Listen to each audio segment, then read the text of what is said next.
Assalamualaikum warahmatullahi wabarakatuh. Perkenalkan, nama saya Ainul Mardiah, NIM 22059227 dari Prodi Manajemen.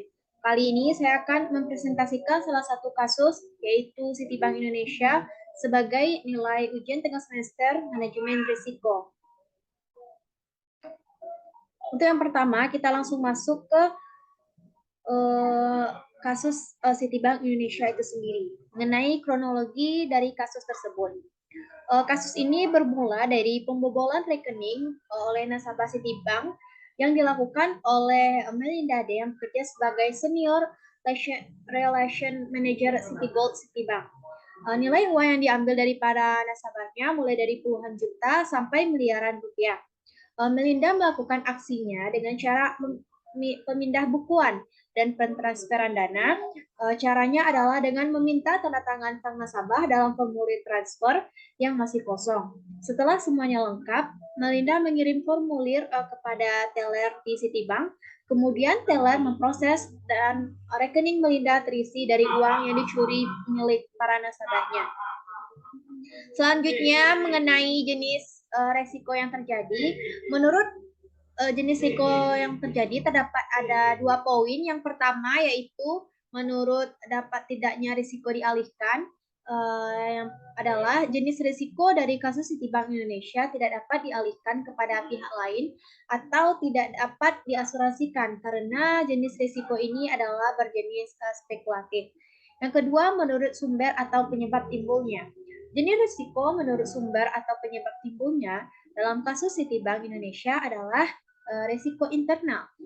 Karena risiko berasal dari dalam perusahaan itu sendiri. Karena ulah Melinda D yang bekerja sebagai Senior Relation Citigold Citibank. Selanjutnya mengenai analisis kasus. Dari analisis kasus tentang Citibank Indonesia ini terdapat peril yang ada dari dua pihak. Yang pertama ada pihak bank.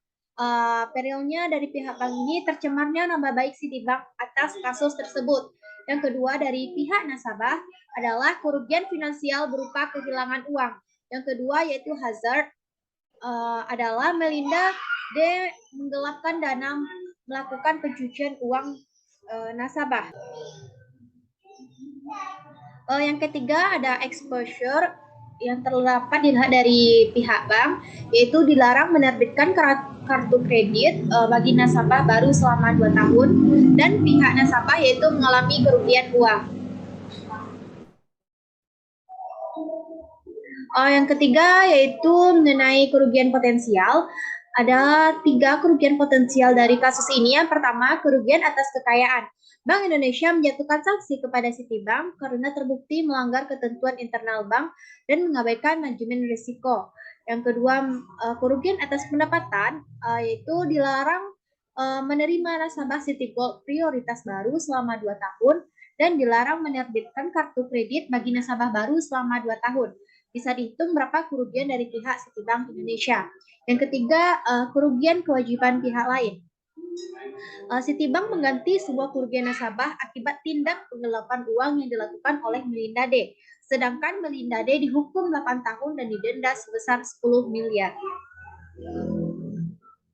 Poin selanjutnya mengenai langkah penanggulangan risiko yang ada 3 poin. Yang pertama, mengendalikan, yaitu cara mengendalikannya dengan memecat pegawai di bawah level pejabat eksekutif yang terlibat langsung dalam kasus layanan dan kartu kredit. Yang kedua yaitu memindahkan dengan cara Bank Indonesia akan melakukan uji kepatutan dan kelayakan terhadap pejabat eksekutif dan manajemen Citibank Indonesia.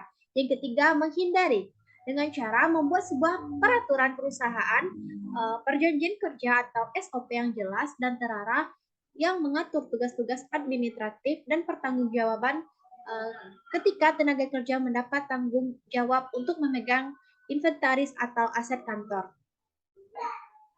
Poin selanjutnya mengenai pembiayaan risiko. Karena kasus ini adalah kasus penggelapan uang yang dilakukan oleh karyawan bank itu sendiri, maka pembiayaan risiko tidak dapat diasuransikan. Citibank harus meretensi atau menanggung sendiri risiko finansial dari suatu peril. di mana sumber dananya diusahakan sendiri oleh perusahaan yang bersangkutan. Baiklah, hanya itu presentasi mengenai kasus Citibank Indonesia. Apabila ada kesalahan kata, saya mohon maaf. Saya akhiri. Assalamualaikum warahmatullahi wabarakatuh.